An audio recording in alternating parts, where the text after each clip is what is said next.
It's Nolan.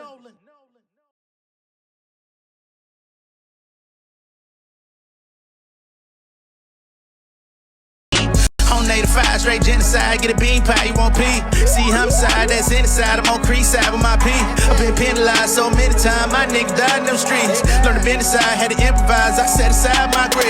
Still the same young nigga with a goal. Ariel got paid for the pole. Campaign on the block with a pole. White tee nigga, fuck them clothes. White man can't stop my growth. Jump man came at my soul. 10 deep at the Chinese store. Jumping scene like Daniel Jones. Tryna break my old habit. Step up financial status. Pull the place in Miami. See the view from my advantage. Niggas taking advantage. Let her came with the sandwich. Let her play with my family. Let it bang from the camera. I'm still haunted by them souls in the river. Even in the dead of winter when it's cold. Never shiver. We could take it to the stage. I'ma stand up solid. Both hands in my pocket. Oh, sit me at the deposit. Rap it die, rap it die, rap it die. Rap it die, rap it die, rap it die. Rap it die, rap it die, rap it die. Rap it die, rap it die, rap it die. Got that money showing up. She get down to the wire. Got me like in my fire. What's going on, beautiful people? It's the kid J Nolan here. Welcome back to another episode of Inside the Industry, your number one source for music, entertainment, commentary, and breakdowns. Now, today we're going to be doing things a little bit differently, okay? Because rather than just talk about what's going on in the news, I want to give a little bit of a history lesson, all right? Just a little bit. We're not going to go too deep. We're not going to be here for 2-3 hours, none of that. There's a lot of good content creators out there that will do this type of content for 2-3 hours, but I ain't one of them, you know what I'm saying? Unless we live.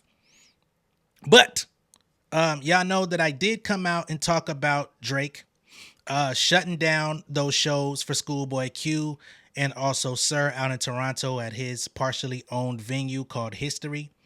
I received a lot of backlash in the comments, and I'm not mad at, you know what I'm saying? I want to say backlash, but people that were pushing back and felt that that was corny or whatever. And people were disagreeing with me about the fact that I understood. I didn't say that it was the right thing to do, but I understood, because we're talking about a situation that is being perceived as war, right? We're talking about war strategies. We're talking about people that are being petty. We're talking about people that are finding ways that they can get back into, you know what I'm saying, initiate some sort of impact on the other side. A lot of people came out and said, well, Kendrick is keeping it strictly lyrical, this, that, and the third. But no, it ain't just lyrical, because it's also music videos, you know what I'm saying? And he's mocking things that Drake did with young women and stuff like that, which I think is fair. There's some people there's a lot of Drake fans out there that really don't think a lot of the pedo allegations and stuff that Kendrick brought into the battle was fair. I felt that it was fair game because Drake brought in the personal jabs. He brought in Whitney. He brought in allegations of DV in Kendrick's household. So at that point, everything is fair.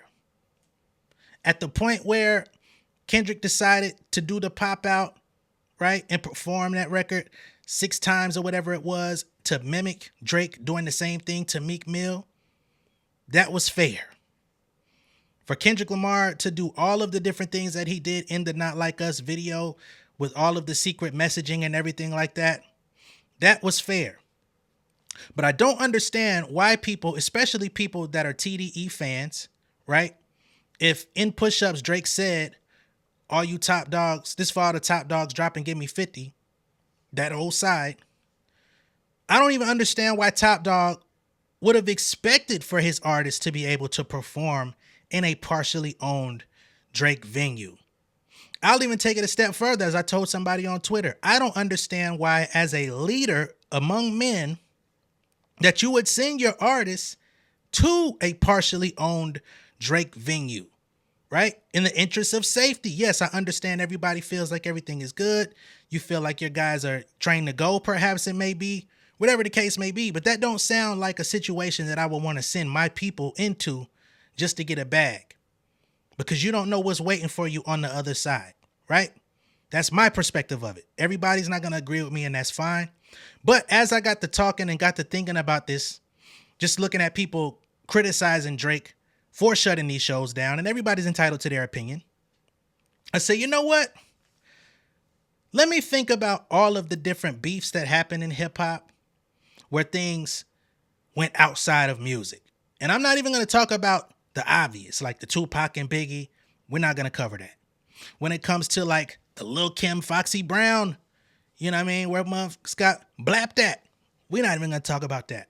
But I am going to cover some historical moments in hip hop where things did go outside of just music. And I want to see, comparatively speaking, if you believe that what Drake did by shutting these shows down is the worst, weakest thing, or perhaps if some of these past infractions, these past engagements, these past interactions that took place in hip hop culture, something that I know a lot of people aren't really well versed on, they just be talking. But let's see how it matches up compared to some of these other situations, okay? Now, the first couple of incidents that I want to talk about go all the way back to the early 90s, dating back to MC Hammer. MC Hammer, for those of y'all that don't really know, you might have seen clips of him dancing and jigging and Hammer in the house and all of that. But over the years, a lot of different stories have come out about Hammer, and he's no stranger to beef. He's no stranger to bringing it to your lawn, your front door, or doing it whatever he got to do. But some different stories have come out about people that used MC Hammer's name as a punchline in songs, and unfortunately they had to deal with some consequences, and luckily they survived, right? So let's get into this. Okay. MC Search from Third Base, right? He claims repeatedly that MC Hammer put out a hit on his group over a lyric in their song, The Cactus, right? So in this song, they say the cactus turned Hammer's mother out. I don't know why niggas wanted to play with his mama, but they said it, right? Which was purportedly a play on the title of Third Base 1989 Cactus album and Hammer's record from the same year called Turn This Mother Out. So this is why they said Turn Hammer's Mother Out, right? They was just trying to be creative, put together one of them quick little punchlines. However, in 2015, MC Search came out and told the Ed Lover Show that he was receiving death threats from MC Hammer's brother, Louis Burrell, in the middle of a flight to Los Angeles, right? So he says they're in the air, and the president of Def Jam at the time picks up her phone, and she heard someone say, "Yo, is Third Base on their way to LA?" To which she comes out and says, "Yes." The voice on the other side of the phone says, "Good, they're dead." This is Louis Burrell. So president of Def Jam received a phone call about MC Search and his group confirming, "Hey, y'all coming out here to the West Coast, coming to LA?" "Yes, we are." "Bet. Them motherfuckers dead when they get here." MC Search goes forward and claims that there was a $50,000 hit put on his head, which was later confirmed by Def Jam artist Eric B. And they said it was supposed to be carried out by the Los Angeles Crips. Right? In a later interview, MC Search said fear and anger over this incident has never left him. In a Vlad TV interview, he said, "I'm not good. I've been through 25 years of therapy, 3 days a week. I am not good. I wish I could be good. But when somebody tries to kill you over a rap lyric, understand what it feels like to not know that you can turn a corner without someone trying to kill you for $50,000. That's incident number one. MC Hammer put $50,000 on MC Search head for somebody, put a bounty on the streets. Do what you gotta do, and I'm gonna pay you this 50 racks. MC Search, 25 years later, still had never gotten over the situation because he still felt vulnerable about it and didn't know if it was still standing. Okay? We'll go further. One of my favorite MCs of all time, Redman. Right? Redman also made the same mistake of dissing Hammer, and he wasn't necessarily trying to outright diss him. He just was being creative, as we all do. These punchlines, right? During an interlude on 1992's What the Album, titled Funky Uncles. Here's the quote. Everybody yelling hammer time, hammer time. He ain't shit, mama ain't shit, daddy ain't shit, ain't nobody shit. Damn. Redman says that he was subsequently chased out of the city of Oakland by MC Hammer affiliates. As a matter of fact, I'm going to roll a little tape for y'all so you can hear it straight out of Redman's mouth. And Redman ain't no chump, no punk. He from Jersey. He rolled with them funk lords, them outsiders, the motherfucking, you know what I mean, lords of the underground. Hey, man, Redman been in some shit. But he backed down from MC Hammer. MC Hammer don't fucking play. Yo, I say, listen to my first album. When I did the skit, and I was like, you know what? That goddamn MC Hammer, fuck him, fuck his mama, and the whole nine. Yeah, Yo MTV Raps. When the last episode they shot, when they had everybody rapping on it, MC Hammer was there. That nigga approached me. He was like, Red, I'm gonna tell you something, you young. But I don't allow nobody talking about my mama. You understand me? I said, yes, sir. Because, yo, we was already in Oakland with EPMD, and we damn near had to bounce up out of there for that. Because they had niggas back here, back here, back here. We had to get the fuck out of here. They wasn't playing. We was almost boxed in. And I'm at a young age, too. I'm like, yo, this nigga is not playing. And he seen me at MTV Cribs. He shook my hand. He was like, you're a youngin'. I like what you do. But you just know I don't play nobody talking about my mama.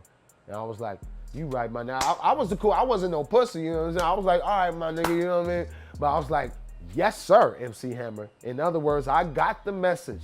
I heard about you, and I seen your work and what the 357 and all them motherfuckers could do. I seen that shit. I'm good, my brother, because I got to come to the West Coast and get money. I like it out there. I like the Bay Area. So, yeah, fuck that. You right. I won't talk about your mama. All of them was out there. The girls, the women, everyone. The men, everyone. Everyone rolls. It wasn't just niggas out there. Bitches was ready to mash any bitches that we had or any other crew had. Any bitches y'all came with, they getting mashed out too.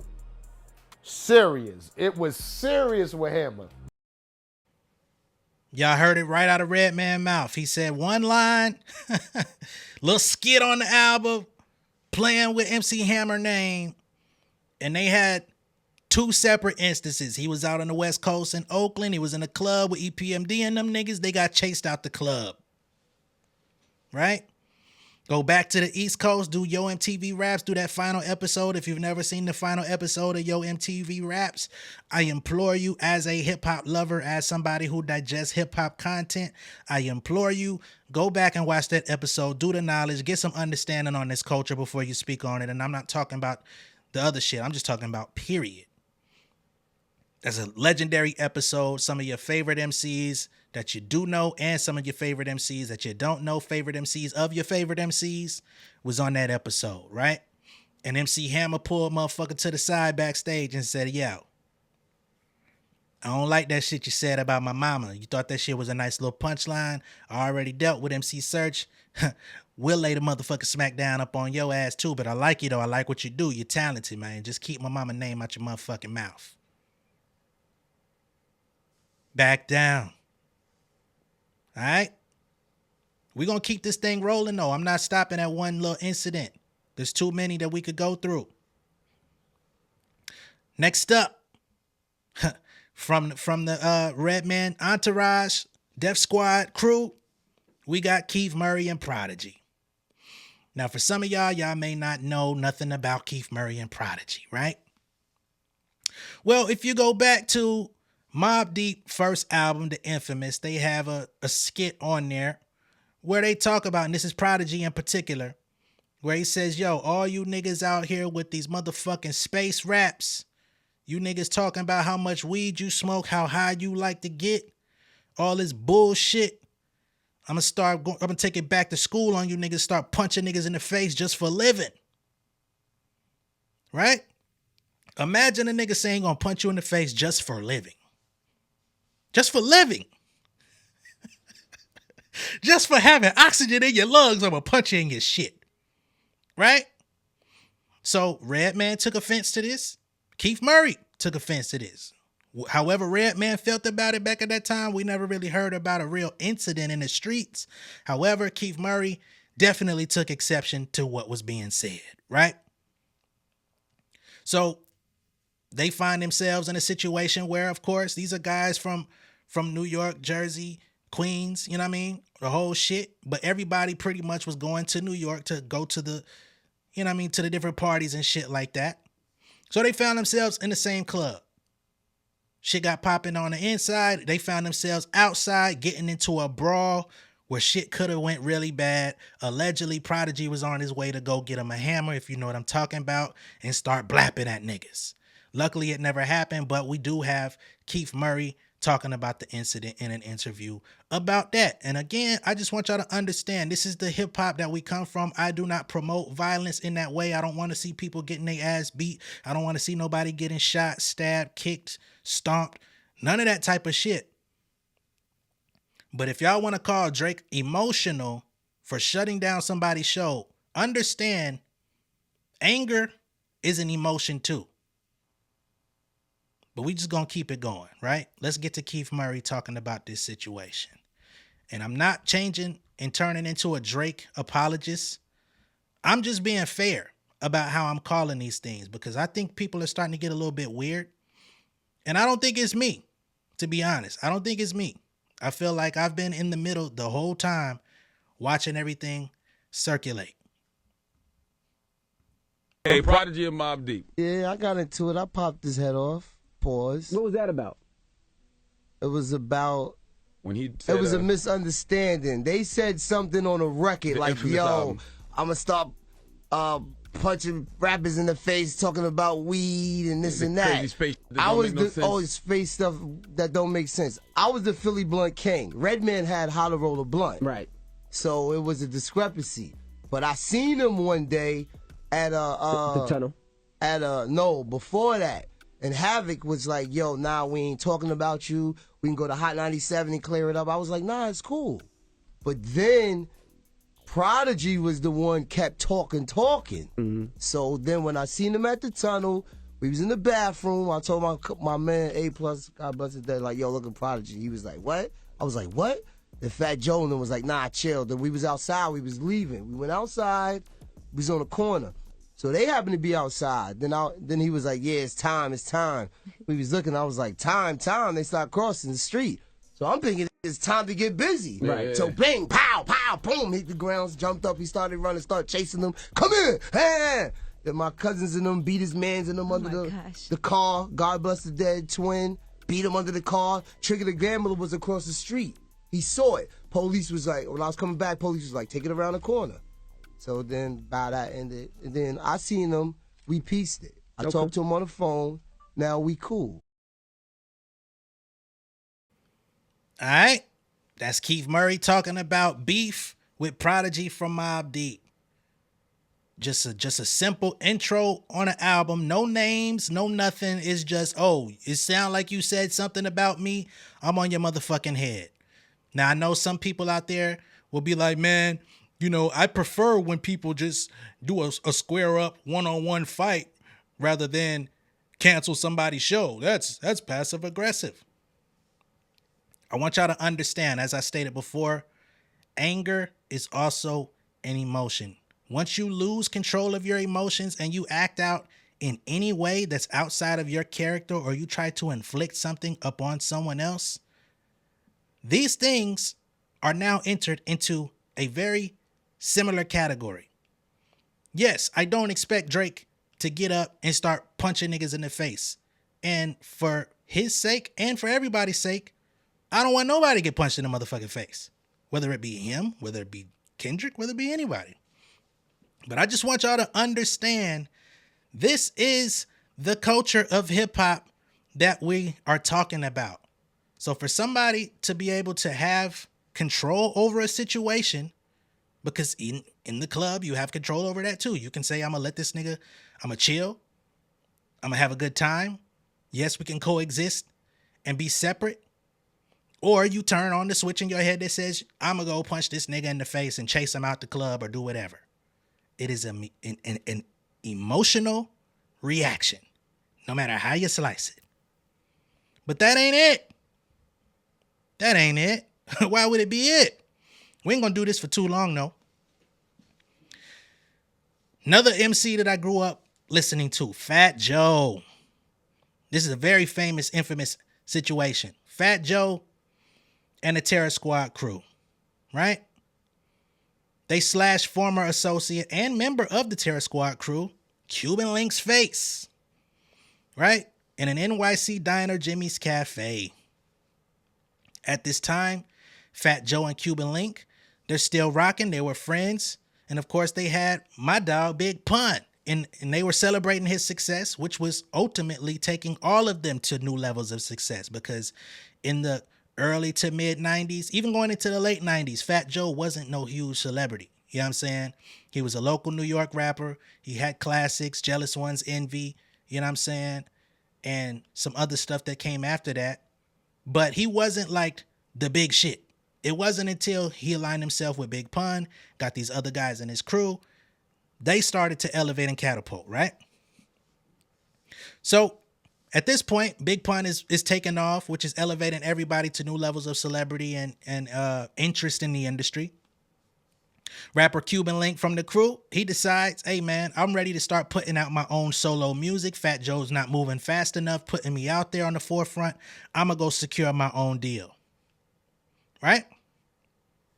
So, due to the fact of the paperwork that Fat Joe had over all of the Terror Squad members, it was written in paper that whatever deal you went to go do, whatever the case may be, Fat Joe was entitled to be your manager. I don't recall Fat Joe being anybody's manager, but at that time, that's what he was contractually. So Cuban Link tries to come to the table to negotiate a situation where Fat Joe would be included in his deal, whatever he was offered. For some reason, Fat Joe didn't like that. Didn't like that he was trying to go off and secure his own deal on his own. Perhaps he felt like I was going to do that when I was ready, right? I had my own plan. I had my own timeline on when you were supposed to come out as a solo artist. Cuban Link says, nah, nigga, I'm a grown man. Whatever. So in this meeting, Fat Joe starts taking personal jabs at Cuban Link in so many words, saying, I don't even fucking need you in the crew. We good without you. So you could go be solo completely. You could leave. All right, cool. Next thing you know, and this is with lawyers and everything. So Cuban Link is taken aback because he's like, this ain't even the time for you to be going at me in this fashion. We got lawyers here. This is a business transaction meeting. This ain't about no street stuff. Cool. About a week later, Cuban Link is set to perform at Angie Martinez's album release party as he was featured on one of the singles from the project, right? This is at Jimmy's Cafe. And of course, Angie Martinez, back at this time, she was very closely associated with the Terror Squad. You know what I'm saying? All of the Latino people in hip hop, you know what I mean? I'll just say that as an all-encompassing. So then Cuban Link goes up on stage. He's performing with Angie Martinez. They do their thing. They rock the stage. And unfortunately, when Cuban Link leaves the stage, Fat Joe and all of these people are there because they're there to support Angie Martinez. She was like an honorary member of the crew. Shit got a little shifty when he goes backstage, right? So at this point, I'm going to pull up Cuban Link saying his piece about the situation to understand what happened with him. So now I'm getting off the stage and I see Joe. It's like, what's up, nigga? So he was already with a face, like. So I slapped him in the ass. I said, all right, nigga. Chilling for a minute. Start getting my groove on with a little shorty in the sidelines. Maybe like 45 minutes. My man I was with, he had like a face on him. And I went over to my man. I was like, yo, what's going on? Because everything was cool already. I'm chilling. I'm in my mode already. Nigga, Joe pops up from behind in front of my man's face. So now I'm like, looking at both of these niggas. Niggas is like, Joe's looking at him like that, and this nigga looking at him like, what's up? So I'm like, yeah, I'm not going to do this, man. Remember, that's Angie's release party. I'm telling these niggas, like, y'all niggas not going to do this. And I'm trying to, like, chill. That nigga Joe, swings at my man, knocks my man over. So I'm looking at this nigga, my man's down on the floor. I'm like, oh, shit. And I'm looking back at Joe like to say, like, what the fuck you did? This nigga already coming with a punch at me. So he swings on me, hits me. Joe hit you. Joe swings on me, hits me. So I'm like, okay. So I get back up, 3 seconds. I hit him with the right, the left, the right. Got him wobbling. He doing the wop backwards. He hit the railing. I'm on top of him, like, the railing. Niggas start grabbing me, the security dudes from Jimmy's. But I'm over here like, yo, let me go. My focus is over here. Then some nigga from behind, you know what I'm saying? I didn't even see him. I heard the gem. I heard that. You know what I'm saying? So it was the orange box cutters. But I wasn't paying mind to that. It's like, my target is here. So, so he went to draw behind that. He was drawing and shit. I ain't feeling none of that. I got outside. They pushed me outside, whatever. I'm out the door. I'm like, yo, these niggas just... Remember, I don't know shit. You don't even know you cut yet. I don't even know I'm cut. So now I look down at my motherfucking medallion. So I had blood on my shit. I'm like, what the fuck? Now I'm looking at the shit and I went like that. I said, oh, niggas cutting me? So right there, my mind switched on someone like, yo, I'm like in my head. You know what I'm saying? Like, I'm gonna tear this nigga jaw off. I'm gonna take all this shit out on him, like in my head. And the way he looked at me, it's like, he really didn't know nothing. And it was like, if I do this to this nigga, I'm gonna be a bullet. And as soon as I opened my eyes, I seen Remy. She said, what the fuck happened? He was pulling up in a red Mercedes. Yo, what's going on? Come on. She got me in the car. She took me to the hospital. So in this situation, as you can see, these are people that was in the same crew. They was rolling thick, making money, making music, touring, doing the whole nine together. He goes off and tries to get his own solo deal because he wasn't getting one with Joe the way that he wanted, or at least not as quickly as he would have liked. A week later, performs with Angie Martinez. Everything changes. The whole dynamic of their relationship has been flipped because they get in a fight and somebody else in the clique decided to start shaving him up. Now he got to live the rest of his life with that scar. He been dissing Joe ever since, right? Just giving y'all real life incidents, things that happen in hip hop. If we want to talk about ramifications on the side of beef, outside of music, these are things that have happened. Let's not forget that these things have happened. I'll remind y'all these things have happened because some of y'all don't know that it ever happened because it happened before you was even into any of this, right? Let's get into a more familiar beef. We all know about Nas and Jay-Z, right? We don't got to go over all the diss records and stuff like that. But something that rarely gets talked about in the Nas and Jay-Z beef is when Nas tried to go on stage at Summer Jam with a life-sized replica of Jay-Z and attempted to lynch it on stage. Yeah, lynch. Y'all know what I'm talking about. Nas, conscious rapper, one of the elites, to many, including myself, one, if not the best lyricist in hip-hop of all time. Somebody who's always loved his people, cared about his people, went on stage. He was so angry, so emotional about the situation that he tried to perform a lynching on stage in front of a crowd. Y'all tell me what y'all think. Let's roll the tape.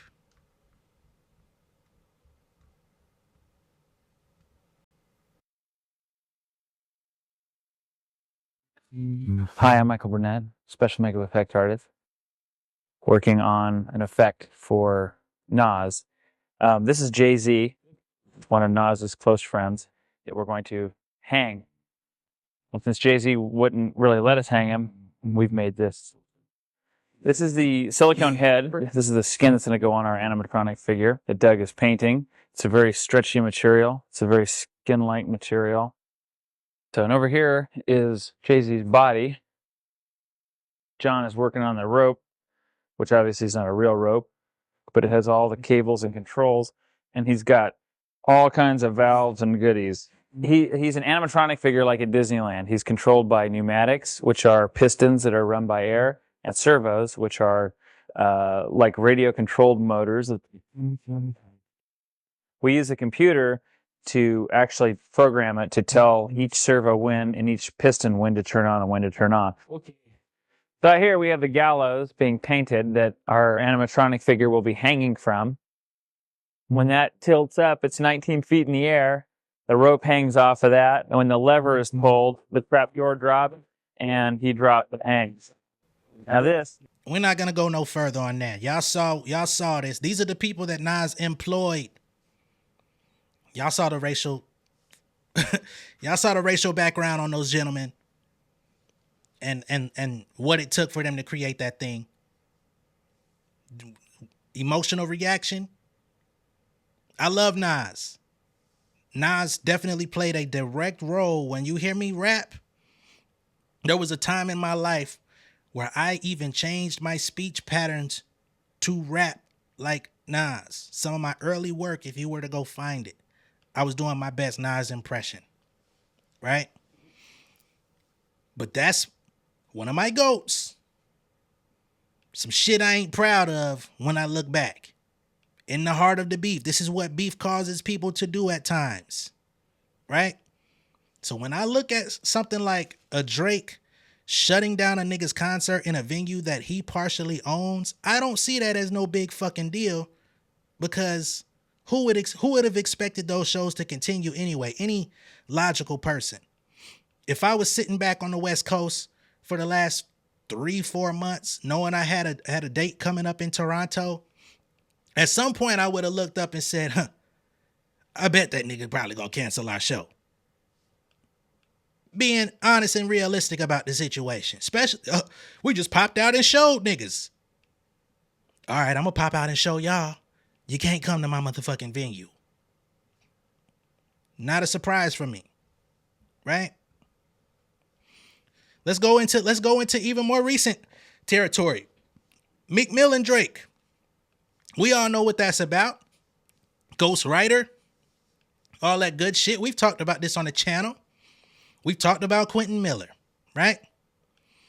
But one part about that beef that doesn't always get talked about when everything comes to a head is Meek Mill and the Dream Chasers jumping on Quentin Miller, right? Out in LA at the Nike store. Ganged up on him, surrounded him, and put the pause on him because he, at the time, was not ready to come out and confirm that he was indeed behind the scenes writing for Drake. Meek Mill outed the situation. He threw Quentin Miller's name out into the ether on the internet. And because he was still aligned with Drake, or at least he felt like he was, right? He like, nah, I'm not finna confirm that. I'm not finna throw this man under the bus. We out here getting to it. Like, and he was hoping that relationship, working relationship, would be able to continue.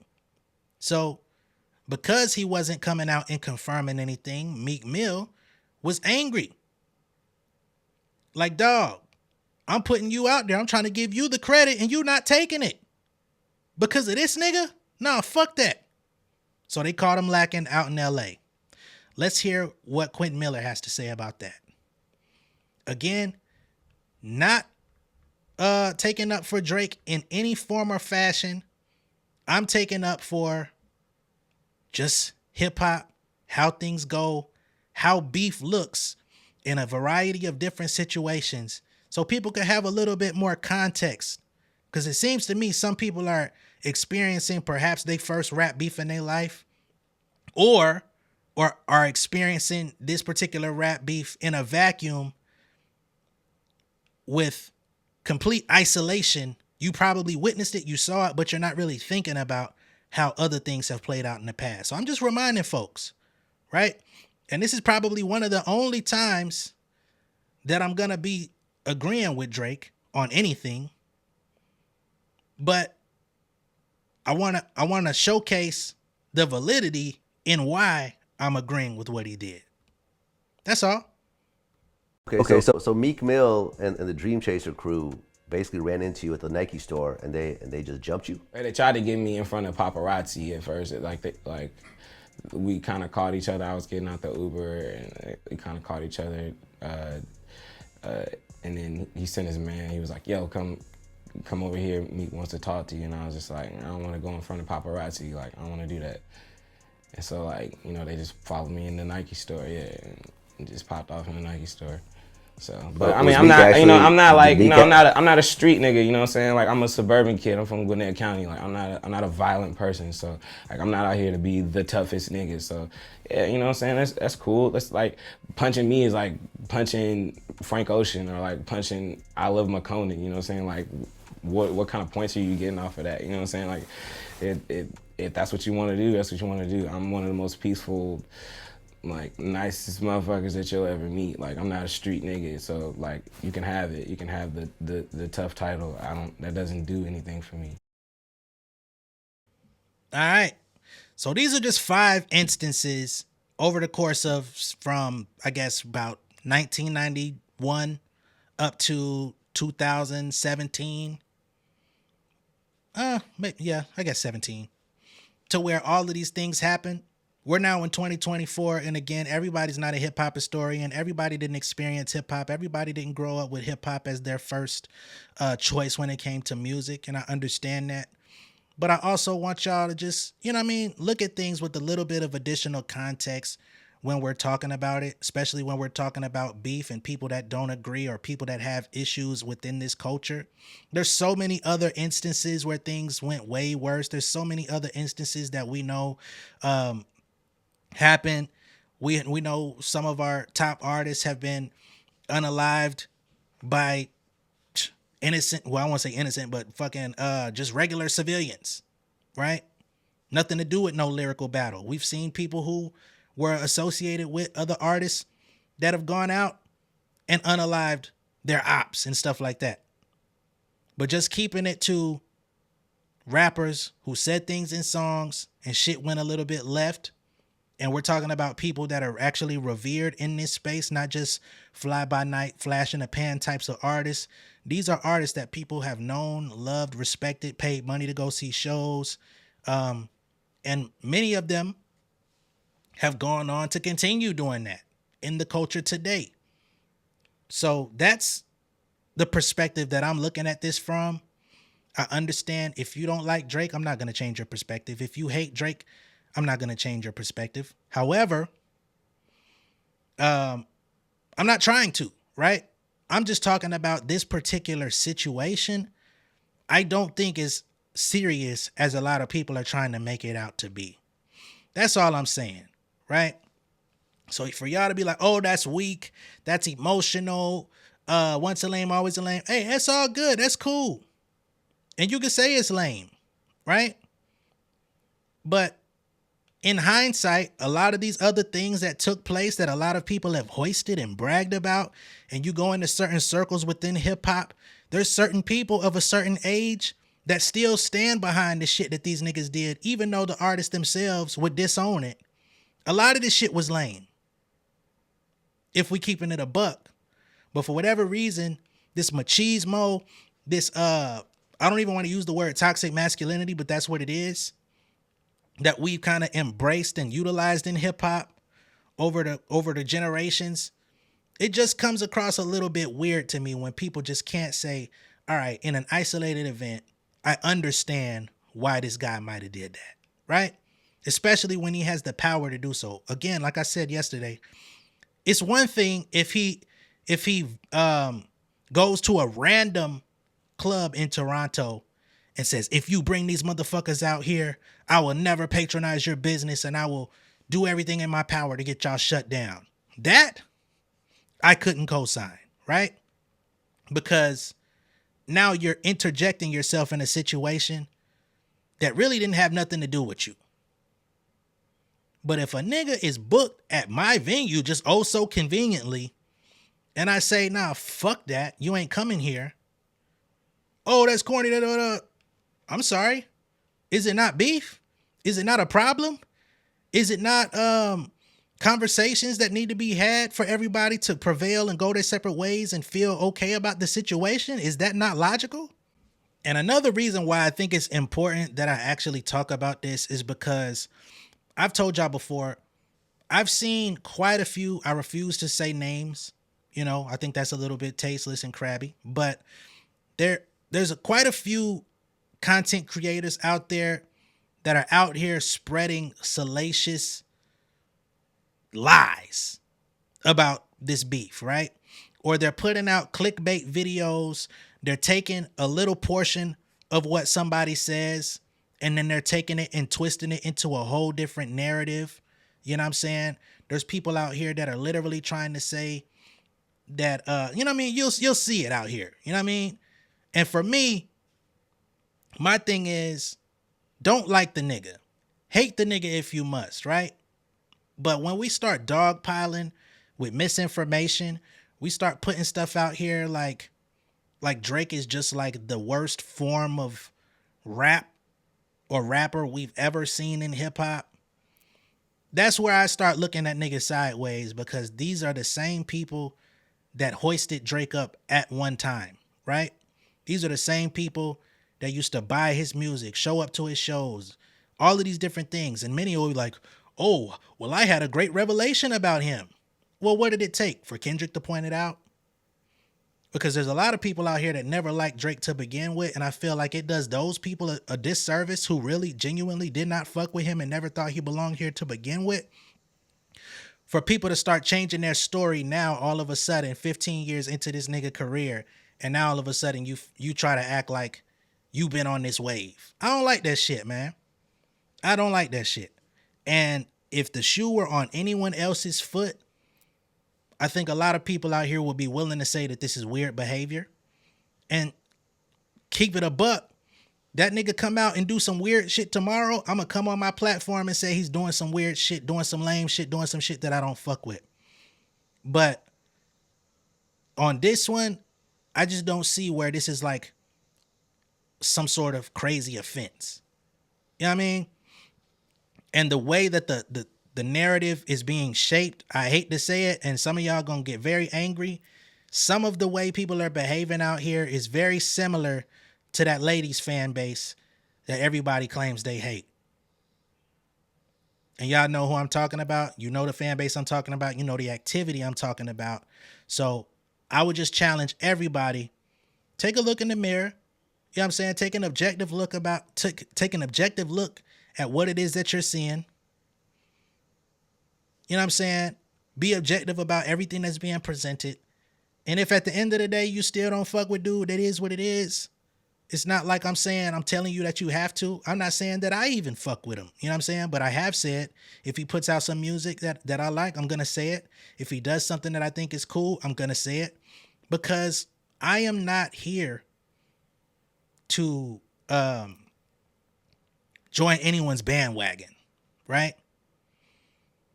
I've been on this channel long enough where you've seen me criticize my favorites. And if anybody is going to encourage you to do the same in moments where you honestly disagree, criticize your favorites. That's healthy. Challenge your favorites. Don't just sit back and join hate trains because, oh, they going at each other. And it's not cool for me to fuck with this person right now. So I'm just going to say fuck them until it's safe for me to go back over there. Because for a lot of people, that's exactly what's going to happen either way. Again, I'm just in the middle watching everything circulate. Y'all can let me know what y'all think of this down below in the comments. Be sure to like and share this video. If this is your first time seeing me on YouTube, go ahead and subscribe to the channel. I'm going to catch y'all on the next one. All my insiders stand up. And I know some of y'all going to disagree with me, but it is what it is. All right. Much love and respect. I'll see y'all on the next one. Peace. King of my city and cul-de-sac.